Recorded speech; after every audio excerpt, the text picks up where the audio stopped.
पैंडोरा's box. बहुत समय पहले की बात है। बादलों से बहुत ऊपर एक राज्य था जहाँ सिर्फ ताकतवर राजा रहते थे। ज़ूस जो सबसे ताकतवर राजा था, जुड़वा भाइयों एफिमीथियस और प्रोमीथियस से बात कर रहा था। प्रोमीथियस बुद्धिमान, चालाक और खुशमिजाज था। दूसरी ओर उसका भाई एफिमीथियस थोड़ा बुद्धू था और आसानी से दूसरों की बातों में आ जाता था। बच्चों, तुम कितने कमजोर हो, अच्छे से खाया पिया करो। तुम मेरे मसल्स तो देखो मुझ में कितनी ताकत है। क्या तुम मेरी तरह सबसे ज्यादा ताकतवर नहीं बनना चाहते?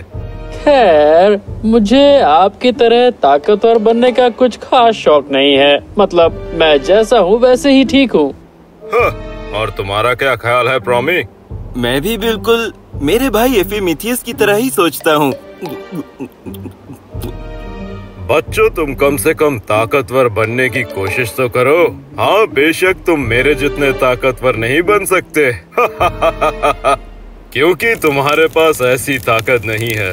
इसी ताकत की बात करूं तो मुझे बहुत खुशी होगी अगर आप मुझे इस आग में से थोड़ी सी आग दे देंगे ताकि मैं ये इंसानों को दे सकूं।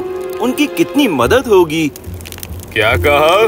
तुम आग जैसी कमाल की चीज उन बेवकूफ इंसानों को देना चाहते हो? हाँ, उन्हें ये मिल गई तो पूरी दुनिया जला देंगे।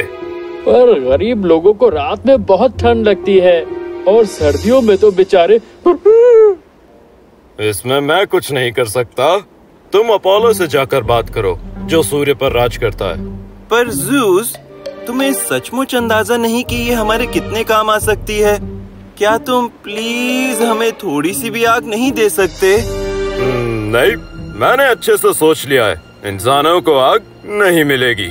इस बात से एफिमीथियस निराश हो गया और प्रोमीथियस को गुस्सा आया।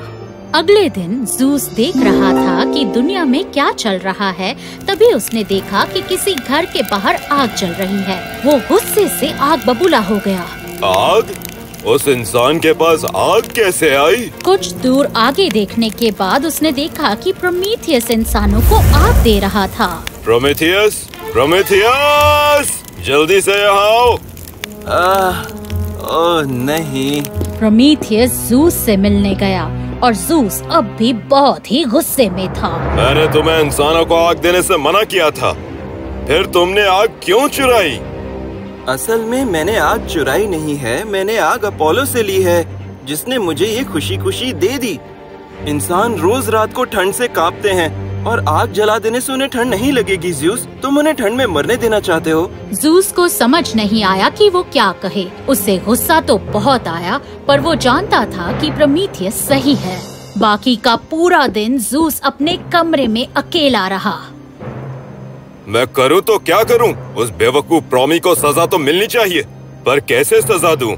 मेरे बोलने से पहले ही वो ऐसा कोई तर्क देगा जिससे सबको लगेगा कि वही सही है और सब उसी की बात मानेंगे। काफी वक्त सोचने के बाद उसे ख्याल आया कि एफिमीथियस को शिकार बनाया जा सकता है। उस एफिमीथियस को जाल में फंसाना आसान है, पर मुझे ध्यान रखना होगा कि किसी को भी मेरे प्लान के बारे में पता न चले। तो ज़ूस ने एक ऐसी लड़की को बुलाया जो मिट्टी की बनी थी। एक लड़की बनाओ और ध्यान रहे कि ये दुनिया की सबसे खूबसूरत लड़की होनी चाहिए। मैं ध्यान रखूंगा महाराज, पर क्या मैं जान सकता हूँ कि आप इसे बना क्यों रहे हैं? हाँ, वो असल में मुझे एक बेटी चाहिए। हाँ, ताकि मेरा बड़ा सा महल खुशियों से भर जाए। जी जरूर, मैं उसे इतना खूबसूरत बनाऊंगा कि जब भी वो मुस्कुराएगी उसे देखकर आपका दिल ढेर सारी खुशियों से भर जाएगा। हाँ, तुम बनाना शुरू कर दो।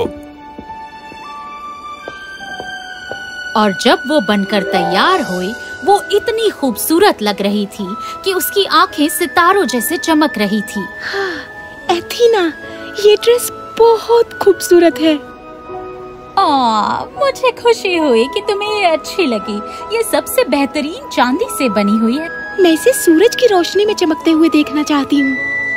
ओह, कितनी प्यारी लड़की है ये। पर ज़ूस, तुमने इसे बनाया किस लिए? ओह, क्योंकि मैं इसे एफिमीथियस को देना चाहता था। वो बेचारा कितना अकेला है। कोई तो होना चाहिए जो उसे प्यार करे। तुम्हें नहीं लगता? तुम कितने अच्छे हो ज़ूस। वैसे एफिमीथियस को ये बहुत पसंद आएगी। बेचारी अथीना जानती नहीं थी कि ज़ूस के दिमाग में क्या चल रहा है। पैंडोरा मेरी बच्ची, मैं किसी से मिलने जा रहा हूँ। तुम मेरे साथ चलना चाहोगी? जरूर पिताजी। आप कहाँ जा रहे हैं? एक लड़का है एफिमीथियस, मैं उसी से मिलने जा रहा हूँ। वो बहुत अच्छा लड़का है, हंसमुख है, साफ दिल का है और खूबसूरत भी है। पूरे रास्ते ज़ूस पेंडोरा से एफिमीथियस के बारे में बातें करता रहा ताकि एफिमीथियस पेंडोरा को पसंद आ जाए। पेंडोरा उससे पहले ही बहुत प्रभावित थी और एफिमीथियस को देखते ही वो उसे बहुत पसंद आया। हाय एफिमीथियस, क्या प्रोमेथियस घर पर है? नहीं तो वो बाहर गया हुआ है। अच्छी बात है। एफिमीथियस, मैं तुम्हें अपनी प्यारी बेटी से मिलवाना चाहता हूँ। ये है पैंडोरा। एफिमीथियस पैंडोरा की खूबसूरती में खो गया। तुम तो बहुत खूबसूरत हो। ओह, पता है मुझे एक काम याद आ गया। मैं वो काम खत्म करके आता हूँ, तब तक तुम दोनों बातें करो, फिर मैं तुम्हें साथ ले जाऊंगा पैंडोरा। टूडल्स। और ऐसा कहकर ज़ूस अपने महल में चला गया। मजा आ गया। मुझे पूरा यकीन है कि वो दोनों जल्द ही एक दूसरे से प्यार करने लगेंगे। सब कुछ प्लान के मुताबिक चल रहा है। कुछ देर बाद जब वो पैंडोरा को वापस लेने गया तो उसने देखा कि दोनों एक दूसरे की आंखों में खोए हुए थे। पिताजी, पिताजी, मुझे एफिमीथियस बहुत पसंद है। मैं इससे शादी करना चाहती हूँ। पैंडोरा, रुको। असल में तुम गलत समझ रही। बहुत बढ़िया। हाँ? मैं कल ही तुम दोनों की शादी करवा दूंगा। और अगले दिन एफिमीथियस और पैंडोरा की शादी हो गई। मेरी बच्ची पैंडोरा, मैं तुम्हारे साथ सिर्फ एक ही दिन बिता पाया। दिन ढलने के बाद पैंडोरा एफिमीथियस के घर जाने के लिए तैयार हो गई। पैंडोरा मेरी बच्ची, तुम ये बक्सा ले जाओ और इसकी हिफाजत करना। और एफी, इसकी चाबी तुम रखो, पर याद रहे इसे कभी मत खोलना, नहीं तो इंसान बहुत बड़े खतरे में पड़ जाएंगे। दोनों को कुछ समझ में नहीं आया, पर वो मान गए। गुजरते वक्त के साथ पैंडोरा ने एफिमीथियस का पूरा घर देख लिया था। मैंने इस घर का हर कमरा, हर जगह अच्छे से देख ली है। अब बस एक चीज देखनी बाकी है, वो बक्सा जो पिताजी ने मुझे दिया था। मैं जाकर एफिमीथियस से उसकी चाबी मांगती हूँ। पर जब उसने चाबी मांगी, एफिमीथियस ने मना कर दिया। पैंडोरा के बार बार मांगने पर भी उसने चाबी नहीं दी। तुम जो मांगो मैं तुम्हें दे सकता हूँ, पर वो चाबी मैं तुम्हें नहीं दे सकता। पैंडोरा को बहुत गुस्सा आया, तो एक दिन जब एफिमीथियस घर पर नहीं था, उसने उसके कमरे से चाबी चुरा ली और बक्सा खोलने चली गई। ये शादी का तोहफा ही तो है, इसमें ऐसा क्या बुरा हो जाएगा? देखती हूँ इसमें क्या है। ओह! बक्सा खोलते ही उसमें से कीड़ों का इतना बड़ा झुंड निकला जैसे कि एक काला बादल हो। पैंडोरा ने डरते हुए बक्सा बंद कर दिया। तुम कौन हो? हम इस ब्रह्मांड की सारी बुराइयां हैं। नफरत, लालच, स्वार्थ, दुख। हम इस बक्से में बहुत लंबे समय से कैद थे और अब हम आजाद हो गए और अब हम पूरी दुनिया में फैल जाएंगे और राज करेंगे। और तभी वो उड़कर खिड़की से बाहर चले गए और गायब हो गए। ओह, ये मैंने क्या किया? जब एफिमीथियस वापस आया तो उसने पैंडोरा के रोने की आवाज सुनी। पैंडोरा, क्या हुआ? पैंडोरा ने एफिमीथियस को सब कुछ बताया, जिसे सुनकर वो भी परेशान हो गया। अब हम क्या करें?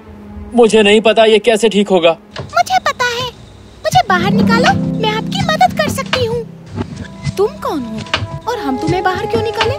तुम भी उनकी तरह कोई बुरी हो सकती हो। नहीं, मैं वैसी नहीं और फिर डरते डरते पैंडोरा और एफिमीथियस ने बक्सा खोला और उसमें से एक छोटी सी चमकती हुई तितली बाहर निकली। मुझे बाहर निकालने के लिए शुक्रिया। हाँ, मेरा नाम है होप और मैं आपकी मदद कर सकती हूँ। होप, तुम सही कह रही हो। अगर लोग अच्छे की उम्मीद रखेंगे तो दुनिया को बचाया जा सकता है, पर तुम्हें मदद चाहिए होगी। और अपनी ताकत से उसने होप को बहुत सारे हिस्सों में बांट दिया। मैं बस इतनी ही मदद कर सकता हूँ। जाओ अब जल्दी जाकर पूरी दुनिया को बचा लो। और वो उड़कर इंसानों की दुनिया में चले गए, हर तरफ उम्मीद की किरण फैलाने। इतने सालों में बुराई हर तरफ फैल चुकी थी, पर होप ने अपना जादू चलाया। ओह प्लीज, मेरी बहन को मरने से बचा लो। घबराओ मत, देखना तुम्हारी बहन जल्दी ही ठीक हो जाएगी। भरोसा रखो मुझ पर, और तुम्हें भी थोड़ी उम्मीद चाहिए। तुम मेरी बहन हो, तुम हिम्मत नहीं हार सकती। तुम जल्दी ही ठीक हो जाओगी। मेरी बहन? धरती पर होप अपना जादू फैला रही थी और बादलों के ऊपर ज़ूस अपनी ताकत दिखा रहा था। मैंने वो बेहुदा बक्सा पैंडोरा के हाथ में क्यों दे दिया? मैंने तो ये सोचा ही नहीं। महाराज, बुराई ने पूरे एशिया पर अपना कब्जा कर लिया है। आपको जाकर उनकी मदद करनी होगी। महाराज, बुराई तेजी से पश्चिमी यूरोप में फैल रही है। आपको जल्दी ही कुछ करना होगा। महाराज, ओह नहीं, ये सब ज़ूस का ही किया हुआ था। अब अगर कोई कुछ कर सकता था तो वो थी होप। कर दिखाओ होप। आपकी सेवा में हाजिर।